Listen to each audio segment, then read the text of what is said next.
아,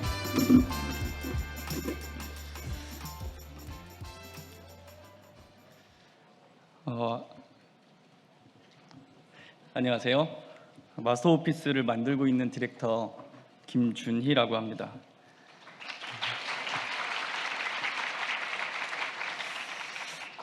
제가 팀원분들한테 들어올 때 5명씩 데리고 들어오라고 했는데 제 업무 지시를 잘 따른 것 같습니다. 저희는 아직 의미 있는 성과를 증명한 팀은 아닙니다. 저도 팀원들도 대부분 처음이었고 그래서 시행착오도 많았습니다. 끝까지 완성해서 출시하는 것 자체가 도전이었는데요. 처음에는 모든 것이 다 중요해 보였고 무엇 하나 놓치고 싶지 않았던 것 같습니다. 하지만 현 시점 되돌아보니 제한된 예산과 시간, 인력으로 게임을 끝까지 완성하려면 무엇을 지키고 무엇을 포기할지 끊임없이 결정해야 했습니다. 그래서 오늘은 거창한 성공담을 들려드릴 수는 없고 저희가 했던 수많은 고민과 선택들 속에서 같이 나누면 좋겠다 싶은 이야기들을 준비했습니다. 이제 막 팀을 꾸리셨거나 아니면 앞으로 팀을 꾸릴 계획이 있으시다면 분명 도움이 될 것이라고 생각합니다. 첫 번째 이야기는 검증에 대한 이야기입니다. 그 전에 저희가 만들고 있는 마스터 오피스를 짧게 소개해 드리겠습니다.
마스터 오피스는 전략 로그라이크 게임입니다. 원정대를 이끌고 용병을 영입 강화하며 하늘을 뒤덮은 검은 연기의 비밀을 추적합니다. 특성과 소물, 유물을 조합하여 매 런마다 새로운 해법을 찾아가는 게 핵심 재미인 게임입니다. 이 게임의 시작은 지금과 전혀 달랐습니다. 모바일 타깃의 캐주얼 게임이었어요. 지금 전투 시스템의 아주 단순한 버전으로 짧고 빠르게 즐기는 게 목표였습니다. 그런데 첫 번째 검증인 내부 테스트를 진행하면서 이 전투 구조에서 큰 가능성을 느꼈습니다. 성장과 시너지, 덱빌딩 로그라이크 요소를 더하니 게임이 훨씬 깊어졌고 내부적으로 반응도 좋았습니다. 그래서 이 가능성을 키우는 쪽으로 방향을 바꿨습니다. 방향을 한 번 더 크게 바꾼 계기는 1차 CBT였습니다. 수많은 피드백들 중 눈에 띄는 한 가지는 대부분의 플레이어가 PC로 플레이하길 원한다는 것이었어요. 그래서 스팀 중심의 PC 게임으로 다시 한번 전환을 했습니다. 제가 조금 더 노련했다면 이런 과정을 겪지 않을 수도 있지 않았을까 하는 아쉬움도 남습니다. 게임을 완성한 뒤 짠 하고 멋지게 선보일 수 있다면 가장 좋았겠지만 저희에게는 방향을 검증하는 과정이 더 필요했습니다. 4번의 내부 테스트, 2번의 CBT, 2번의 FGT, 15번의 오프라인 전시, 그리고 데모, 프롤로그, 얼리 액세스까지 이 모든 과정이 방향을 검증하는 수단이 되어 주었습니다. 그 중에서도 특히 큰 도움이 되었던 FGT와 애널리틱스에 대해서 소개하겠습니다. FGT는 2번에 나눠서 진행했습니다. 1차는 G라운드라는 플랫폼에서 장르 이해도가 높은 테스터들에게 구조화된 피드백을 받았습니다. 이 차는 게임스컴에서 2년이 된 유니티 담당자분의 제안으로 유니티 MWU 리뷰에 참여했습니다. 저도 사실 유니티에 이런 좋은 프로그램이 있다는 걸 그때 처음 알았습니다. MWU 리포트에는 플레이어의 경험이 서술형으로 정리되어 있고 화면에 보시는 것처럼 8개의 카테고리별 점수와 분석이 담겨 있습니다. 저희는 메커니즘과 아트, 안정성 점수가 높았고 스토리텔링 점수가 상대적으로 가장 낮았습니다. 내부적으로도 인지하고 있던 문제인데 데이터로 확인되니 개선을 위한 우선순위 판단의 근거가 되었습니다. 테스트 과정에서 발견된 버그도 설명과 스크린샷으로 공유됩니다. 개별 피드백을 살펴보면 더 상세한 내용과 반복되는 패턴까지 확인할 수 있습니다. 저희의 경우 신규 원정 대장의 의지 시스템이 갑작스럽게 느껴진다는 피드백이 반복적으로 나왔는데요. 익숙해져서 놓치고 있던 부분을 외부의 시선으로 짚어준 덕분에 이 부분을 중점적으로 개선할 수 있었습니다. 플레이어 데이터를 모으는 데는 유니티 애널리틱스가 정말 유용했습니다. 저희는 이 게임을 수천 시간 플레이한 사람이라 처음 접하는 유저의 어려움을 느끼기 어렵고 행사장 피드백은 개발자 앞이라 다들 예의 있게 말씀해 주시죠. 실제로 재미있네요 하시고 집에 가서 10분도 안 돼서 게임을 껐을 수도 있다는 겁니다. 그런데 이 행동 데이터는 예의를 차리지 않습니다. 주요 구간에 퍼널을 걸고 이탈 지점을 확인했는데 특히 저희 같은 경우는 첫 패배 직후 이탈이 튀면 재도전 동기가 부족하다고 보고 이를 보강했습니다. 모든 유저의 행동을 여과 없이 볼 수 있는 유일한 창구라고 생각을 했습니다. 초기엔 사용성, 연출 같은 표면적인 피드백이 많았는데 검증을 거듭할수록 깊이와 밸런스 같은 심층적인 피드백이 많았습니다. 표면적인 문제가 해결되어야 유저가 깊은 곳까지 들어와 준다는 것을 느꼈습니다. 다만 피드백을 전부 반영하면 게임은 산으로 가죠. 심지어 서로 정반대의 요구를 동시에 하기도 합니다. 그래서 그 피드백이 타겟 유저에게서 나왔는지, 반복 빈도가 높은지, 프로젝트 방향에 부합하는지 가능하면 데이터로 근거를 삼으려고 노력했습니다. 이 과정을 겪으면서 처음부터 올바른 방향을 잡는 것도 중요하지만 그 방향이 맞는지 계속 검증하는 것도 중요하다는 걸 배웠습니다. 두 번째 이야기는 가장 중요한 팀 운영에 대한 이야기입니다. 여러 사람이 모여 협업을 하게 되면 우선순위 충돌은 어디서든 생깁니다. 직능 간에도, 같은 직능 안에서도요. 이게 각자 틀린 게 아니라 대부분 다 맞는 말인데 큰 충돌은 리더가 교통정리를 할 수 있는데 크고 작은 모든 충돌까지 개입할 수는 없습니다. 결국 팀원들 간에도 생산적인 대화가 가능해야 돼요. 그리고 이 충돌은 리소스가 제한될수록 더 자주, 더 첨예해지고 방치하면 팀원이 이탈하는 상황으로 이어집니다. 그래서 이 충돌을 잘 다루는 것이 중요합니다. 감정 소모로 번지느냐, 합의로 이어지느냐는 팀의 신뢰 수준에 달려 있거든요. 상호 신뢰가 있으면 의견을 꺼내기 수월하지만 없다면 같은 말도 공격처럼 들리고 방어적인 반응이 나옵니다. 그러면 합의는커녕 소모전이 되죠. 심지어 한 번 깨진 신뢰는 팀원 간의 회복도 잘 안 됩니다. 신뢰가 있어야 솔직할 수 있고 솔직해야 충돌이 생산적인 대화가 됩니다. 그래서 과하다 싶을 정도로 솔직한 커뮤니케이션을 만들려고 많이 노력을 했습니다. 여기서 과하다는 건 사적인 이야기들을 다 털어놓거나 무례한 이야기를 하라는 게 아니고 신뢰를 해치지 않는 범위 내에서 불편하더라도 필요한 말을 피하지 않는다는 뜻입니다. 정기적으로 원오원을 팀원들과 그리고 팀원들끼리도 진행을 했는데 최근에 일하면서 가장 에너지를 깎아먹은 게 뭔가요? 라고 물으면 처음엔 대부분 없다, 괜찮다라고 말합니다. 근데 이 말이 방어인지 포기인지 진심인지 처음엔 구분이 잘 안 돼요. 솔직함이 도움이 된다라는 경험이 쌓여야 진짜 대화가 시작되고 그제야 팀원들이 어디에 서 있는지 보이기 시작합니다. 대부분의 충돌은 대화나 업무 조정으로 빨리 해결이 됩니다. 하지만 개선이 어려운 경우도 있습니다. 팀 목표보다 개인의 목표가 관심이 쏠려 있는 경우, 그래도 팀 목표에 부합되지 않는 방향으로 빠르게 조치를 취해야 합니다. 그래도 달라지지 않으면 사실 다른 길을 찾도록 돕는 게 팀에게도 그 팀원에게도 더 나은 선택이 될 거라고 생각합니다. 다음으로는 번레이트와 번아웃에 대한 이야기입니다. 팀 운영에서 자금 이야기를 빼놓을 수 없는데요. 자금 계획은 보수적으로 잡고 번레이트는 최대한 낮게 잡아야 한다고 생각합니다. 저희 경험상 모든 게 예상보다 오래 걸렸고 모든 게 비쌌습니다. 연간 인건비 정도만 생각했는데 완성까지는 몇 년이 걸리고 매년 인상되는 인건비와 온갖 부대 비용까지 하면 지출은 훨씬 많이 늘어납니다. 건포인트를 만든 톰 프랜시스도 이렇게 말했습니다. 낮은 번레이트는 초능력이다. 성공 확률을 이렇게까지 높여주는 온전히 당신 통제 안에 있는 건 달리 없다. 별개로 자금은 여력이 있을 때 확보해야 합니다.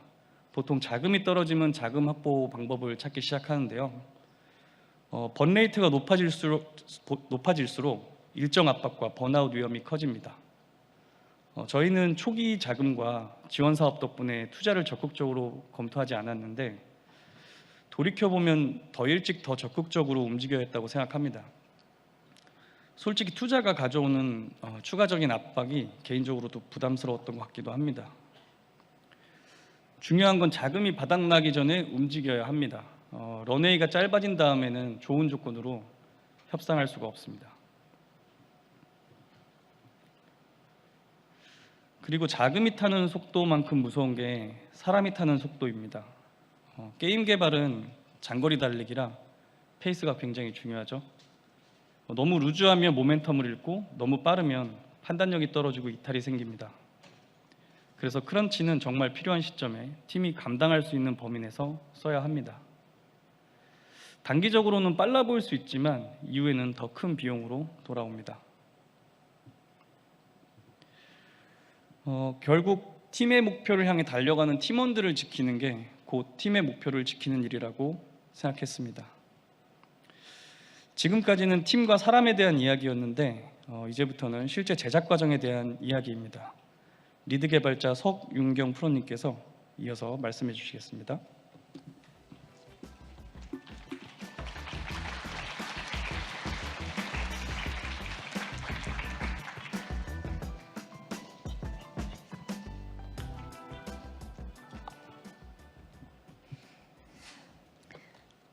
안녕하세요. 리드 개발자 석윤경입니다.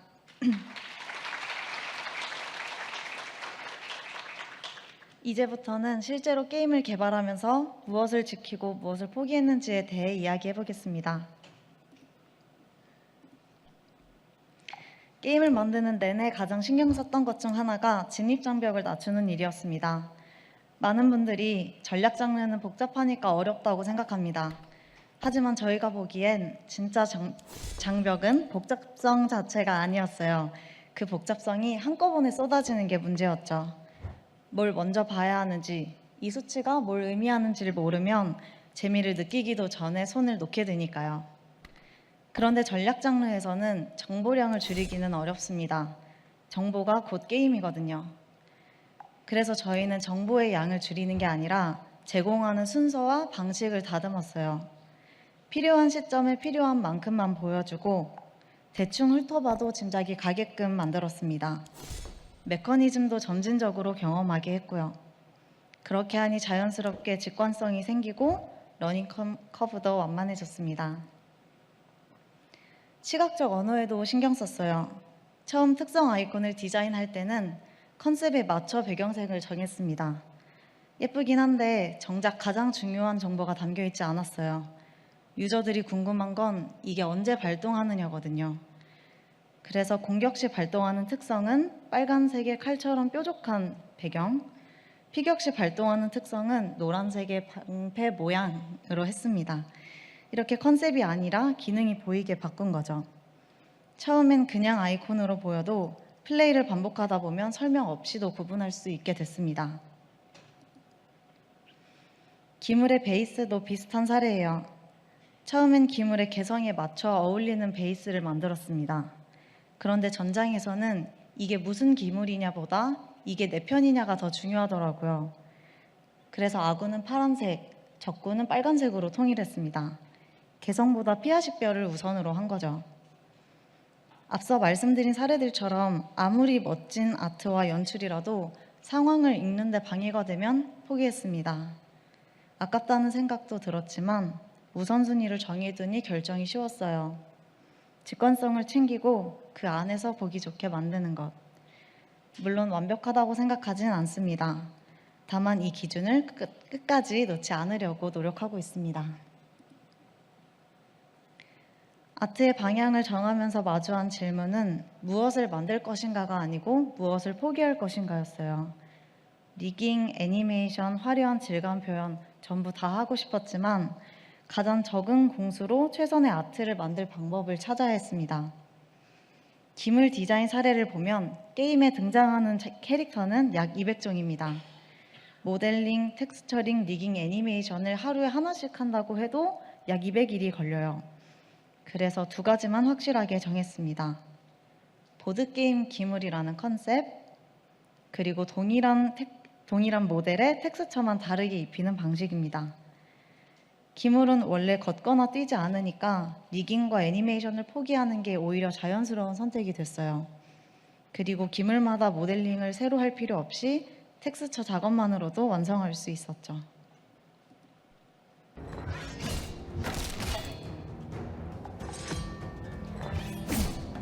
이펙트도 같은 방식이었습니다. 캐릭터 고유의 특성마다 발동 이펙트를 만들게 되면 그것만 해도 200개가 넘기 때문에 마법 공격은 하나로 통일했고 물리 공격은 검, 창, 도끼, 활 이렇게 4가지로 통일했습니다. 200개가 될 뻔한 작업을 몇 가지 규칙으로 줄인 거죠. 캐릭터성이 약해진다는 단점은 있습니다. 하지만 저희가 가진 자원 안에서는 최선의 선택이었다고 생각합니다.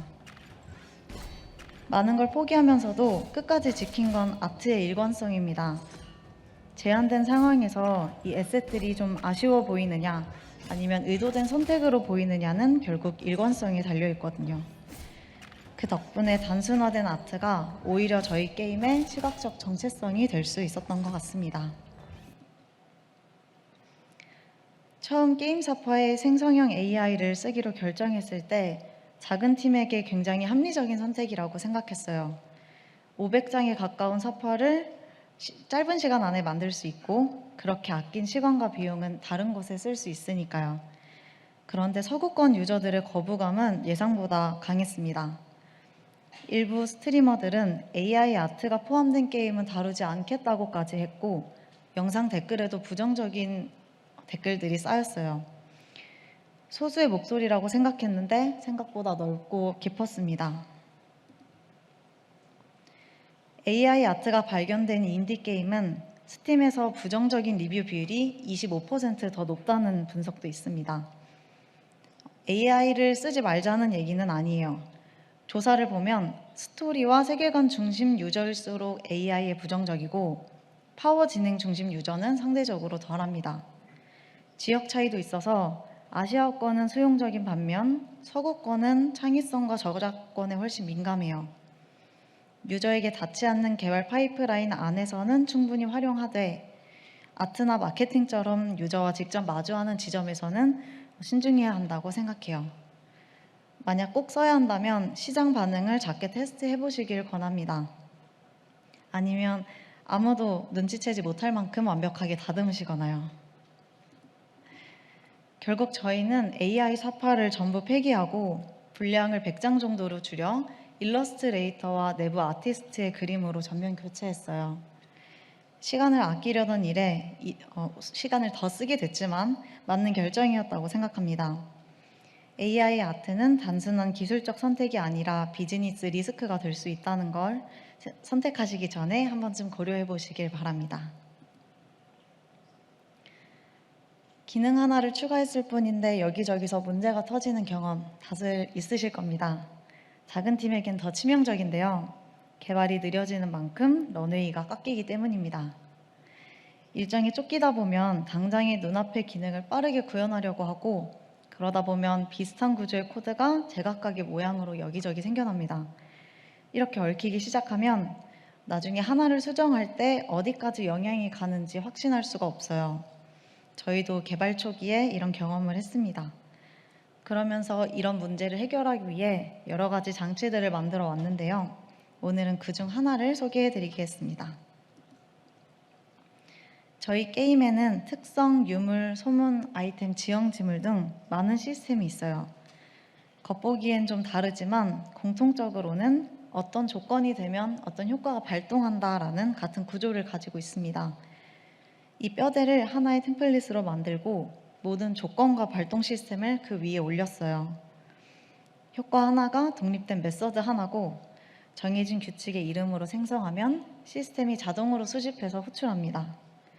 그래서 새 콘텐츠를 추가할 때 해야 되는 작업은 메서드 하나를 작성하는 게 전부예요. 기존 코드를 건드리지 않습니다. 그래서 각 시스템의 콘텐츠가 수백 개로 늘어나는 동안에도 구조는 흔들리지 않았고 누가 만들어도 코드는 같은 모양이며 어떤 한 시스템을 갈아엎더라도 나머지 다른 시스템은 멀쩡했어요. 특별한 방식은 아니에요. 하지만 일정이 쫓기다 보면 이번 것만 예외로 하는 유혹이 찾아오거든요. 그 유혹을 견디고 규칙을 지키는 것, 그게 핵심이었습니다. 또 저희가 중요하게 신경 쓰고 있는 다른 하나는 바로 빠른 기획 검증입니다. 아이디어가 생기면 빠르게 만들어보고 아니다 싶으면 빠르게 접는 거죠. 그런데 작은 팀 특유의 병목이 있어요. 기획자가 이 수치 바꿔서 테스트해볼게요 하면 개발자가 코드를 수정해서 넘겨주는 왕복이 반복됩니다.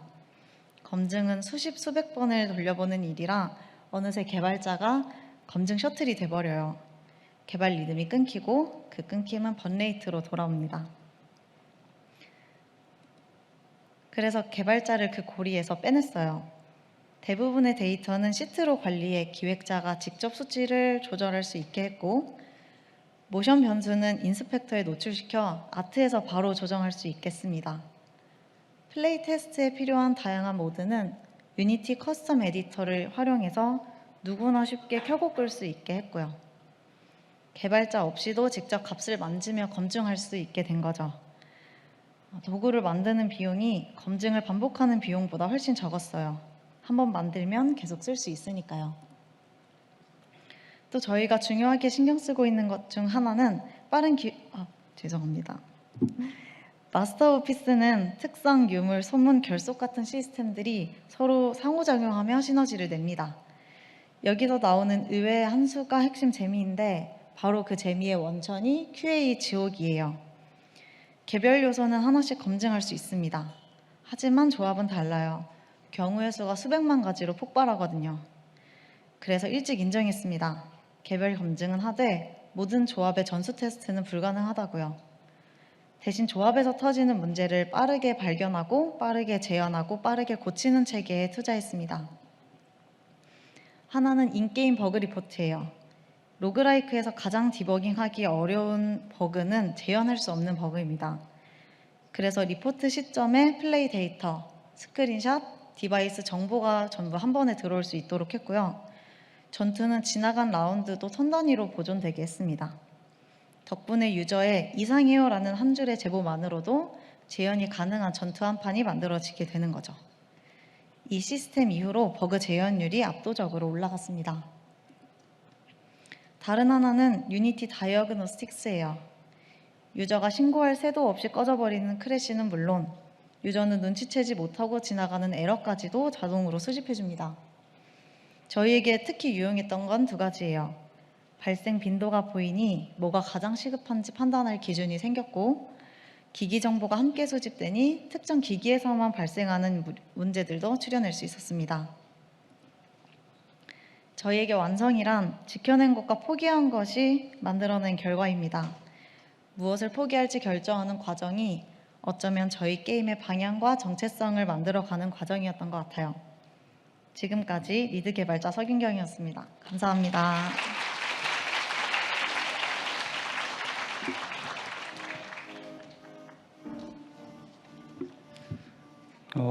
이제 게임을 만드는 것만큼 막막한 일이 하나 남아 있습니다. 바로 게임을 알리는 일이죠. 게임을 잘 만들고 배포하는 방법까지 내재화하는 게 저희 팀의 미션이었습니다. 그런데 이제 여러 퍼블리셔분들의 텀시트를 주고받다 보니 이 미니멈 개런티와 검증된 마케팅 채널, 그리고 하나같이 말씀해 주시는 개발에만 집중할 수 있다는 편안함, 솔직히 끌렸습니다. 그래서 두 가지 기준을 가지고 고민을 했는데요. 일단 다음 도전이 가능한가, 그리고 다음을 넘어 지속 가능한가였습니다.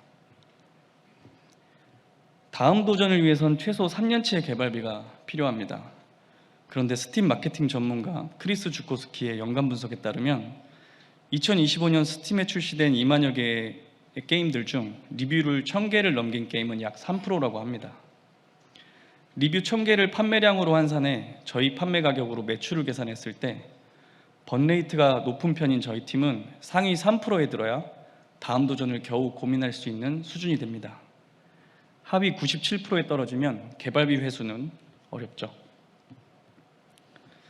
이 추정이 저희한테 왜 중요했냐면 퍼블리싱은 게임의 흥행 확률이나 회사의 상황에 따라 유리할 수도 불리할 수도 있기 때문입니다. 퍼블리싱은 일반적으로 퍼블리셔가 쓴 비용을 먼저 회수하고 그 다음부터는 수익을 나누는 리쿱 구조를 가지고 있습니다. 게임이 크게 버는 구간에 떨어지면 전혀 문제가 없습니다. 심지어 망하는 구간에 떨어져도 미니멈 개런티가 하방을 막아줍니다. 그런데 작게 버는 구간에 애매하게 떨어지면 리쿱 구조가 차기작 여력을 통째로 가져갈 수도 있습니다. 조심스러운 얘기지만 노출량과 무관한 신호를 봤을 때 저희는 그 작게 버는 구간에 떨어질 확률이 높다고 봤습니다. 재미없어서가 아니라 잘 만들어도 흥행하기 어려운 시장이니까요. 다음을 넘어 지속 가능한가는 저희에게 더 중요했습니다. 흥행 게임 상당수는 그들의 첫 작품이 아니었습니다. 두 번째 게임은 첫 번째 게임보다 40% 더 팔리고 세 번째 게임은 두 번째 게임보다 24% 더 팔린다는 리포트도 있습니다. 결국 계속 도전할수록 팀의 성공 확률이 높다고 봤습니다. 이런 장기적인 관점에서 개발사의 이름을 알리고 게임을 알리는 방법을 팀 안에 쌓는 일이 이번 게임의 성적만큼이나 중요하다고 판단했습니다. 그래서 자체 출시를 결정했습니다. 물론 어려울 거라고 예상은 했는데 해보니 생각보다 훨씬 어렵고 복잡했습니다. 출시를 직접 하기로 결정하니 해야 할 일들이 정말 많았습니다. 다 잘하는 건 불가능했고요. 그래서 담당자 한 명을 채용하고 해외는 현지 대행사들과 함께 했습니다. 조금 전 이야기했던 크리스 주코스키의 또 다른 조사를 보면 위시리스트를 모으는 데 가장 효과적인 방법으로 온라인 페스티벌과 스트리머가 압도적이었습니다. 저희도 거기에 집중하고 나머지는 힘을 좀 빼서 병행하기로 했습니다. 페스티벌은 참가할 수 있는 곳이라면 모두 신청했습니다. How to Market a Game 사이트에 가시면 다가오는 이벤트 정보를 확인하실 수 있습니다. 또한 스팀이 자동으로 해주는 페스티벌 말고도 우리 게임이 참여할 만한 스팀 페스티벌이 있는지 직접 눈여겨보셔야 합니다. 저희는 중세 게임 페스트와 보드 게임 페스트에 직접 요청을 보냈고 그중 중세 게임 페스트에도 참여할 수 있었습니다. 게임스컴 팍스웨스트, 도쿄게임쇼, 미플레이 같은 오프라인 행사도 참가했습니다. 저희가 참여한 온 오프라인 행사들과 그때마다 위시리스트가 어떻게 움직였는지 보여주는 그래프입니다. 행사 비용 대비 증가하는 위시리스트가 많진 않지만 언론과 퍼블리셔를 직접 만나며 다양한 기회를 만들 수 있다는 장점도 있습니다. 스트리머 시딩은 약 1200명에게 시딩해 콘텐츠 100여 개를 확보했습니다. 전환이 가장 좋았던 방법은 매일 본문에 키를 직접 넣고 개인화 문구를 붙여 출시 1, 2주 전에 보내는 방식이었습니다. 참고로 게임의 유료로 구매한 BGM을 쓰셨다면 스트리밍 라이센스가 별도인 경우가 대부분이니 이런 경우 스트리머가 공들여서 찍은 영상을 올리지 못하는 곤란한 상황이 생길 수 있습니다. 저희는 오리지널 사운드 트랙을 제작해 다시 해결했습니다.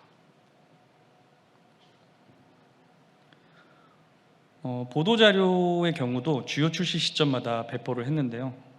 다양한 매체들이 기사를 실어줬지만 유명한 매체를 제외하면 대부분의 국가에서는 효과는 미미했습니다. 다만 일본은 예외였어요. 파피통이나 폭게이머를 포함한 15개의 웹진에 실렸고 실제 위시리스트도 크게 상승했습니다. 유료 광고는 레딧, X, 인스타그램, 유튜브에서 테스트를 진행했는데 레딧이 그나마 유의미했고 나머지는 미미했습니다. 이건 게임의 장르에 따라서 결과가 다를 수 있기 때문에 직접 테스트를 해서 최적의 채널을 찾으셔야 합니다. 마지막으로 번들 구성입니다. 저희 판매량의 27%가 번들에서 나왔어요. 적지 않은 숫자인데 번들을 하면 서로 자기 채널에 번들을 홍보하게 되니까 상대 게임의 팬층에 저희 게임이 자연스럽게 노출됩니다. 타깃 유저가 겹치는 게임이라면 상대 체급을 걱정하지 마시고 적극적으로 제안해 보시는 것이 좋습니다. 여기까지 오는 동안 많은 것을 포기했지만 그만큼 더 중요한 것을 지켜냈다고 생각을 합니다. 오늘 이야기가 여러분의 선택에 조금이라도 도움이 되길 바라고 각자의 방식으로 각자의 게임을 끝까지 잘 완성하시길 응원합니다. 감사합니다.